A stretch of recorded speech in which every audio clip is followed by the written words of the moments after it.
Adrienne Tanner is a Vancouver journalist who writes about civic affairs. When it comes to a fix for Vancouver's housing crisis, don't expect any hasty moves to cool the market from Kennedy Stewart if he becomes Vancouver's next mayor.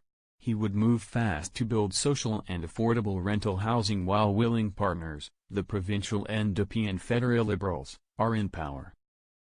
He recognizes that window of opportunity could vanish should either party be turfed in future elections. But when it comes to market adjustments, the NDP MP, who is resigning his seat to run for mayor, favors a go-slow approach. He sympathizes with Vancouverites who, like he and his wife Jeanette Ash, rent in the current market where vacancy rates hover at about 1% and rents are the highest in Canada. But he says he also cares about those who own. You don't want to crash their property values.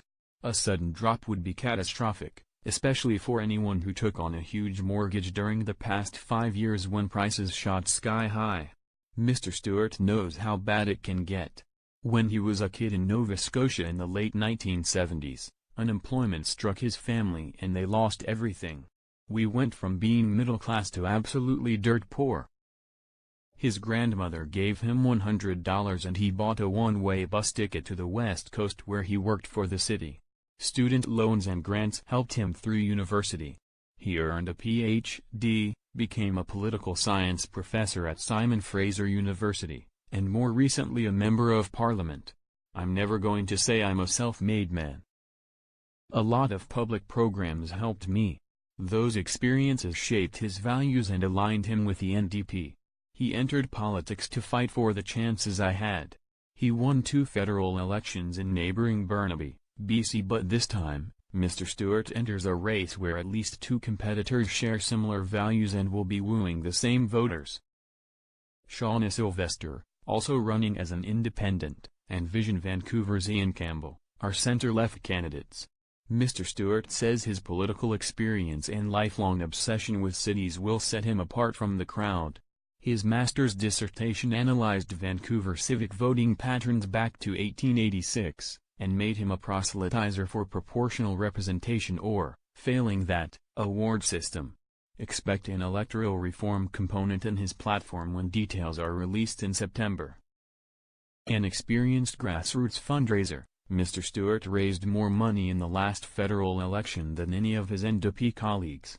About 4 years ago, he switched primarily to online solicitations for small donations, which is key in this civic election, the first to be held under new fundraising rules prohibiting large contributions.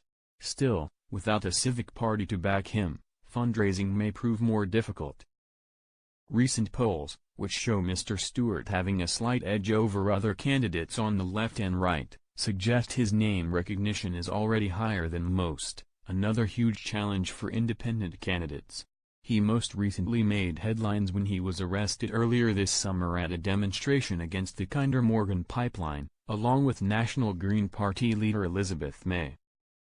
His anti-pipeline position will help him win supporters from the Green Party, which is not fielding a mayoral candidate.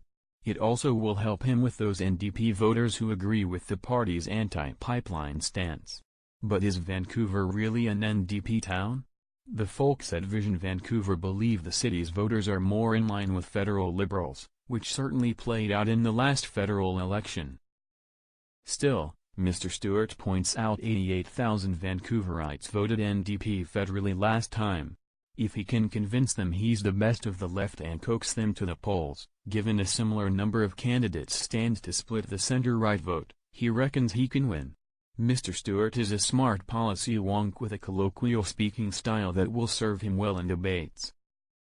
He may not be left-wing enough for Coalition of Progressive Electors, COPE, voters, who are already pointing out he mostly played nice with Derek Corrigan, Burnaby's NDP mayor who allowed unfettered gentrification to displace many low-income renters in Mr. Stewart's riding.